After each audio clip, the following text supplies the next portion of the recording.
Entonces, para resumir un poco lo que hemos visto todo el día de hoy, ya saben que las vías de señalización son esas vías de traducción de señales. Todas ellas lo que hacen es regular las actividades de cada tipo de célula en un organismo multicelular. Con eso, la idea de la cantidad de señales y de eventos que hay que controlar es enorme. Toda esa traducción de señales, entonces, en general podríamos definirlo como un proceso complejo. Complejo por la cantidad de actores que participan. Son muchísimas las proteínas, ahora hemos visto un montón de imágenes y de distintas vías de señalización que realmente nos hacen ver lo grande que es todo el proceso. Entonces, aquí les voy a presentar una representación que hemos visto ahora muchas. Esta es de la forma más simple. Aquí, con esta línea, estamos representando una célula, esta otra. La línea representa la membrana plasmática que separa esta célula de la otra y de este espacio extracelular que existe entre ellas. Esas células se van a activar gracias al estímulo que le dé el ligando a otra célula a través de ese receptor. Una vez que ese ligando y ese receptor se unan, va a generar esa unión una serie de cadena de eventos, como hemos visto en todas las vías de señalización, y efectivamente va a tener al final una respuesta. Y esa respuesta es una alteración en la expresión de los genes, para más expresión o menos expresión, pero va a ser la respuesta de esta unión. Entonces, en este vídeo, a ver si lo puedo hacer, van ustedes a observar simplemente los ligandos en amarillo, los receptores en lila. Aquí tenemos las superficies de todas estas células y ustedes van a ver que no son lisas, no son homogéneas, porque en ellas van a estar estos receptores y ligandos unidos o separados también. Entonces aquí tenemos, imagínense el espacio extracelular, aquí tenemos una célula, aquí otra, y entre ellas esas uniones ligando-receptor. Entonces vamos, imagínense ese espacio extracelular y estamos aquí observando todas estas células y todas esas relaciones que se dan ligando-receptor. Entonces, aquí les presento la imagen de Notch. Aquí tenemos ese espacio extracelular en el que íbamos en el vídeo. Aquí tenemos la membrana plasmática de una célula, aquí la membrana plasmática de otra, y podemos ver entonces al ligando que antes estaba en color amarillo y al receptor antes en color lila. Ese ligando, ese receptor pueden ser individuales, estar individuales, o pueden estar aquí unidos. Cuando hay esa conexión, el ligando de esta célula le manda un estímulo a esta otra célula a través de esa unión ligando-receptor. Y ahí se genera toda una serie de acontecimientos. Aquí hay un montón de genes, ya los vamos a ver. No vamos a entrar en detalles, pero vamos a ir a qué es lo que se quiere con esto. Entonces, este es en general Notch. ¿Y Notch qué hace? Vamos, antes de entrar en detalles, ¿cuál es su papel? Y entonces su papel es que participa durante todo el desarrollo embrionario. En el momento que se unen dos gametos, se forma un embrión y se generan las tres capas germinales, ectodermo, mesodermo, endodermo. En ese momento, Notch empieza a participar porque lo que va a hacer es diferenciar las células. Con eso imagínense el funcionamiento que tiene, la importancia que tiene Notch, porque va desde el feto hasta el adulto. Siempre está pendiente de la diferenciación celular. Regula el mantenimiento de células madre. Las células madre son esas células totipotentes que tienen la capacidad de dar origen a tejidos descendientes de ectodermo, endodermo, mesodermo. Aquí no traje ninguna gráfica, pero por ejemplo en nuestra experiencia con líneas embrionarias, yo trabajaba en el Banco Andaluz de Células Madre, desarrollábamos líneas embrionarias y estas, para que fueran totipotentes, las usábamos para futuros tratamientos. Lo que veíamos es que para que tenga esa capacidad de dar origen a cualquier tejido, Notch estaba altamente expresado. Con eso asocian que Notch está en este punto tan primero. Cuando a las células embrionarias las dejábamos que pasaran a diferenciarse a cualquier tejido, Notch disminuía su expresión. Se encarga también de proliferación, crecimiento, migración, diferenciación celular. Realmente, ¿qué función nos está faltando? Incluso también tiene un papel en la muerte celular programada. Y lo más interesante es que Notch está altamente conservado a nivel evolutivo. No solamente están en los Homo sapiens, lo van a ver desde microorganismos o seres muy pequeñitos. Entonces, realmente es un gen y una vía, donde está este gen, que realmente va a cumplir una función importante en todos los seres vivos. Y se activa, como empezamos la imagen, por la interacción de proteínas que están en la membrana de dos células adyacentes. En ese momento que se une ligando y receptor, se activa Notch. ¿Por qué se llama Notch? En la década de 1910, el grupo de Morgan, que estudiaba a la mosca de la fruta, a Drosophila melanogaster, encontró que había unas moscas en que las alas, en vez de ser estas las normales, tenían aquí muescas, surcos, y entonces eran alas notched, alas con surcos, y entonces lo de notched le dio entonces el nombre a la vía de Notch.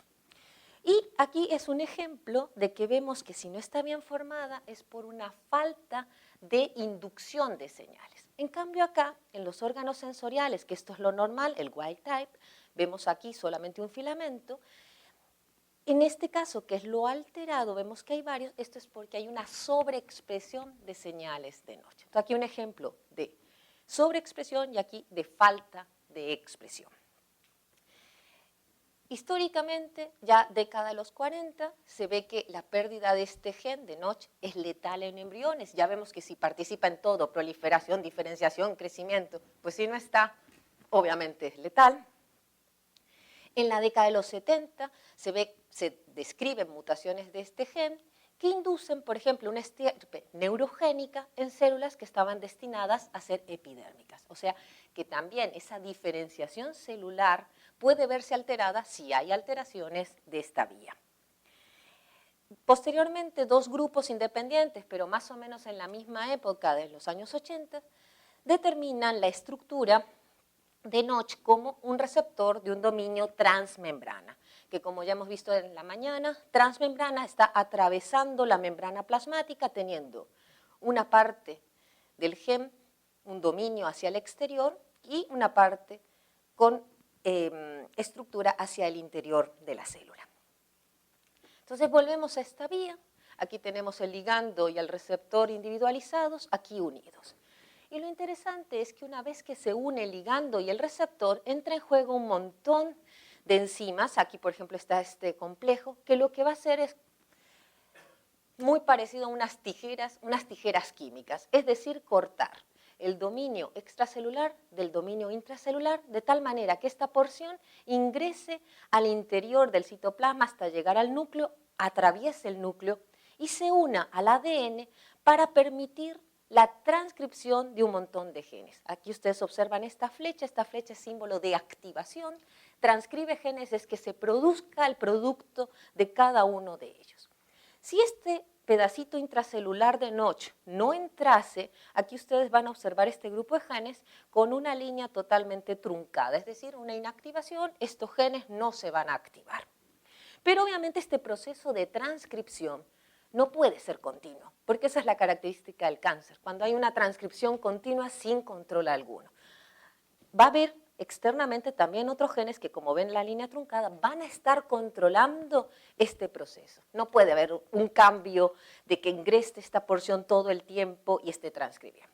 Y se preguntarán, si este pedacito interno llega hasta el núcleo, ¿qué pasa con el resto, con la parte extracelular y con el ligando? Pues estos dos van a ser absorbidos por la célula emisora de una señal por endocitosis. Si recuerdan el proceso de apoptosis, se absorbían las cosas, se eliminaban, pues un proceso similar. Entonces, hay montones de genes, como vieron en la gráfica anterior, y en general los vamos a agrupar en dos. Un primer grupo de genes que son todos los que codifican para esos ligandos. Si ustedes observan, estaban presentes en distintas especies, tienen su homólogo en mamíferos, están los genes de los receptores. Y, obviamente, si van a estar transcribiendo y alguien tiene que controlar esa transcripción, va a haber represores y correpresores. En algún momento tiene que decir, bueno, no transcriban más, pero también si falla, va a haber unos factores de transcripción que, al contrario, van a activar el proceso. Y un segundo grupo que van a hacer una serie de enzimas, entre esas, por ejemplo, las proteasas, esas enzimas que van a cortar el fragmento extracelular del fragmento intracelular. Ese que entra al núcleo va a ser cortado por estas enzimas. Entonces, un poco de estructura para poder también, obviamente, entender la función. Y aquí ustedes observen, tenemos un fragmento, corresponde a este ligando. Estos ligandos se denominan DSL por sus nombres, delta S LAG2.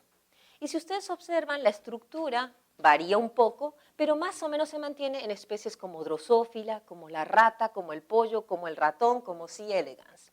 En común, todas ellas van a ver, tienen un extremo N-terminal, todas las proteínas tienen un extremo amino-terminal y un extremo C-terminal carboxilo-terminal. Todas las proteínas son iguales, excepto aquí adentro los dominios son los que varían en una proteína.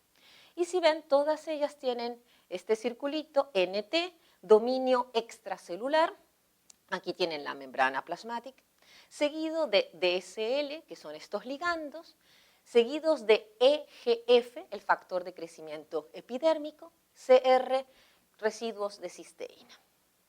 Entonces ven que más o menos todos ellos tienen la misma estructura, obviamente van a cumplir funciones similares. En cuanto el anterior eran los ligandos, lo que teníamos antes en la imagen de color amarillo, ahora el receptor que estaba en color lila, tenemos los receptores y observen igual, la membrana plasmática, la estructura que tienen a nivel extracelular, la estructura a nivel intracelular, obsérvenla también en distintos organismos, bastante similar. Aquí tenemos a EGF, el factor de crecimiento epidermal, tenemos LNG, que eran las zonas ricas de cisteínas, y aquí ven algunas solitas que son estas cisteínas. Esto es en EGF la parte del receptor que se va a unir al ligando. En la parte intracelular tienen estructuras como RAM, que es la región de interacción con los factores de transcripción. Porque si esta parte se va a cortar, y esto es lo que va a entrar al núcleo, tiene que tener una secuencia que le diga en dónde va a encajar del ADN, y es así como tienen estos NLS, que son la señal de localización celular. Tiene que saber ese fragmento que entra hasta el núcleo, a dónde voy a encajar, dónde me junto, y obviamente aquí tenemos el TAD, que es el dominio que le va a dar la orden a la transcripción. Si dijimos que ese fragmento llega al núcleo, se pega en el ADN y tiene que transcribir un montón de genes, pues esta estructura tiene que tener una serie de señales que le diga dónde pegarse y empiece a transcribir. Entonces, esta es una imagen de una célula en el que tenemos expuesto entonces el receptor Notch, y tenemos aquí el dominio intracelular constituido por estos mismos fragmentos que habíamos visto recién, RAM, aquirina, TA, todos estos. Y una vez que esta célula entra en contacto con otra que expone a el ligando, aquí tenemos el ligando, se llama delta, se junta delta con el Notch, inmediatamente este dominio intracelular de Notch ingresa por el citoplasma hasta el núcleo, se junta con el ADN y empieza a transcribir. Entonces, vamos resumiendo un poco los pasos. Teníamos la membrana plasmática que separa una célula, separa la otra. Este es el espacio extracelular en donde se expone el dominio extracelular, dominio intracelular al interior.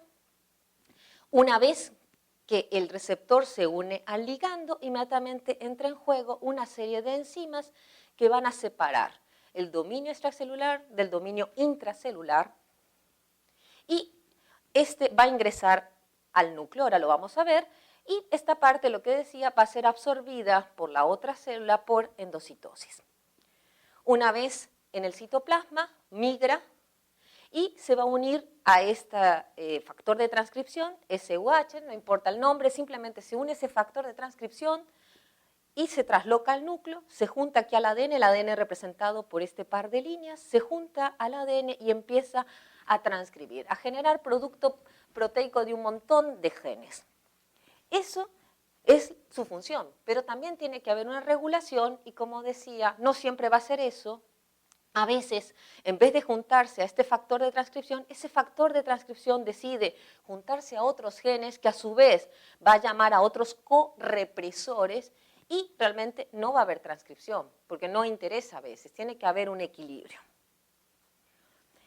Esto en cuanto a mecanismos de diferenciación celular, simplemente por mencionar de cómo Notch va a empezar a activar y diferenciar a un tipo de célula a otra, pues son distintos mecanismos, pasa en esta vía de señalización como pasa en otras. Esta se denomina inhibición lateral, es decir, que una de las celulitas decide tomar el mando, ser célula decidora, por decirlo, no es la palabra correcta, pero empieza a dar señales para que las demás empiecen a diferenciarse a lo que quiere, por eso inhibición lateral, o una división asimétrica en la que cada célula, siempre de dos células hija, lo vimos en ciclo celular, siempre el ciclo celular, la vida de una célula es hasta que da origen a dos células idénticas, en este caso las dos células idénticas no van a diferenciarse a lo mismo, van a ser distintas. Recuerden que una de ellas se va a llevar el fragmento intracelular, el dominio intracelular hacia el núcleo, la otra no. Entonces, esa ya es la diferencia para que vayan a diferenciarse a dos tipos celulares completamente diferentes. Y la otra es una señalización inductiva. Cuando tenemos dos grupos celulares, Notch lo que va a hacer es generar aquí un espacio, una interfase entre esas dos poblaciones celulares diferentes. Entonces vemos cómo Notch controla de distintas maneras todo este proceso de proliferación, de diferenciación. Y obviamente, como Notch participa en tantos procesos, es lógico que se lo asocia a distintas enfermedades. ¿Y por qué? Porque sea Notch, sean los ligandos, los receptores, los correpresores. En todos ellos puede haber alteraciones genéticas, sean mutaciones, deleciones, traslocaciones, inserciones. No les voy a dar una lista, simplemente muy rápidamente, el primero, el receptor Notch1, se descubrió que estaba sobreexpresado en las leucemias linfoblásticas agudas de células T por una traslocación entre los cromosomas 7 y 9. O sea, un pedazo del cromosoma 7 se pasó al 9 y viceversa. Eso generó una sobreexpresión de este receptor y esto entonces afectaba a las porciones transmembranal y dominio intracelular, pero excluía el dominio extracelular. El hecho de que esté sobreexpresado significa que ese dominio interno va a ir al núcleo y va a seguir activando más factores de transcripción, que es lo típico del cáncer. Mayor crecimiento celular, mayor productos proteicos. Otras, Notch3 es otro receptor, la mutación de este gen que se encuentra en el cromosoma 19 da esta enfermedad, no solamente cáncer, otras enfermedades, o este ligando JAK1, o sea, que hay varias enfermedades asociadas a cualquiera de los componentes de la vía de Notch. Y en cuanto al cáncer, se ha visto que cualquiera de estos genes puede adquirir distintas funciones. Si recuerdan lo que vimos en el primer módulo de genes de cáncer, teníamos genes como oncogenes.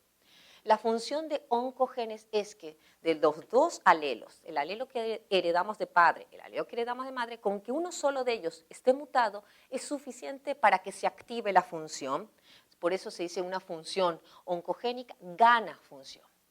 Pero también puede ocurrir que tenga una actitud como los genes supresores de tumor, que de los dos alelos, los dos se vean alterados y en ese momento pierde función. Y también se ha visto un montón de funciones que se van a ver alteradas por combinaciones de distintas alteraciones entre todos esos genes. En cuanto al mieloma múltiple, que es la enfermedad que nosotros estudiamos principalmente, curiosamente aquí esta es una imagen en el que el marcador de membrana CD138 es el marcador que las caracteriza la célula plasmática tumoral. Aquí está marcado de color marrón y en cambio Notch está marcado en color rojo y podemos ver que hay una coexistencia de altos niveles de expresión de Notch en el mieloma múltiple. Entonces, la teoría, la explicación a ello es que parece que las células plasmáticas, en cuanto entran en contacto con el estroma, activan más a Notch.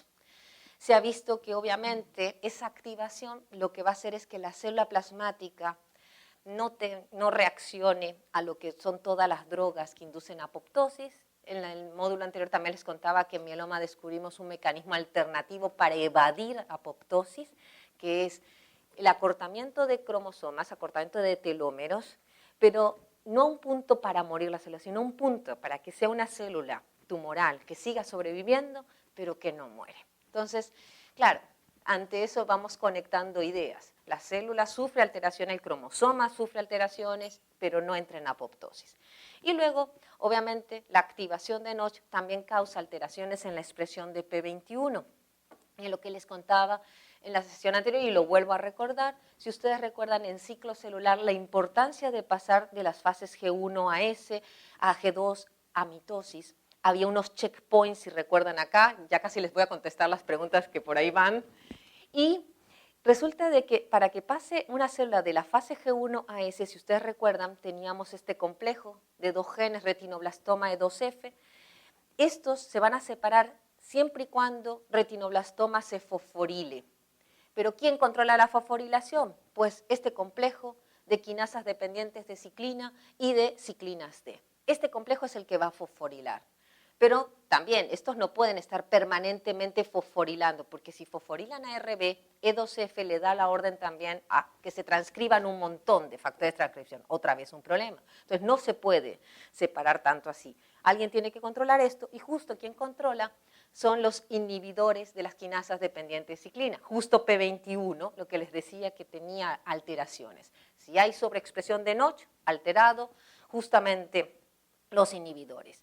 Y obviamente una alternativa para controlar todo esto es el poder usar alguna molécula, y en este caso justo nuestros estudios son muy básicos, pero eso generó la utilización de esta molécula en este ensayo clínico del NIH. Notch y terapia del cáncer. Pues obviamente Notch, por su importancia, por todas las funciones que cumple, es un blanco definitivo para el desarrollo de fármacos, tanto para erradicar cáncer como otras enfermedades.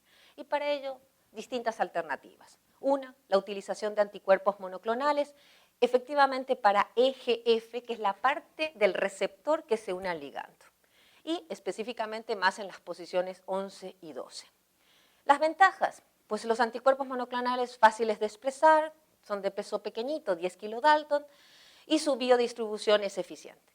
Hay desventajas porque al ser muy pequeña hay una rápida eliminación de estos anticuerpos. Otra son los derivados biofarmacéuticos de esta proteína. No les hablé de muchos componentes, pero aquí está la misma imagen, espacio extracelular, la una célula, la otra, aquí tenemos a Notch, aquí tenemos el ligando, pero quien modula a Notch es esta proteína Fringe. Pues entonces también se plantea como alternativa usar proteínas recombinantes Fringe para modular entonces la señalización de Notch. Utilizar agentes antisentidos. Es decir, oligonucleótidos, una cadena de bases nitrogenadas, adenina, citosina, guanina, timina, que vayan en contra de, se ha planteado, 3 regiones del RNA mensajero de Notch. Esto, los resultados son muy variables, se han hecho estudios en muchas líneas celulares de diferentes cánceres, obteniendo resultados como, por ejemplo, en algunos aceleración de la diferenciación de células precursoras, o en otros inhibición completa de la expresión de Notch, o en otros la inducción de apoptosis, por ejemplo, en células de eritroleucemia murina. Entonces, también depende de qué cáncer, la metodología a emplear porque los resultados serán diferentes. En otros casos, plantear también usar inhibidores de preselina. Preselina es uno de los genes que estaban en ese complejo que van a cortar justo acá el dominio extracelular con el dominio intracelular. Ahí participan un montón de enzimas, entre ese también participa este gen. Pues entonces, ¿por qué no utilizar un inhibidor de esto para que esto no corte? No haya tanto corte, porque recuerden que la parte importante es que si entra al núcleo, activa genes, pues entonces evitar que haya ese corte.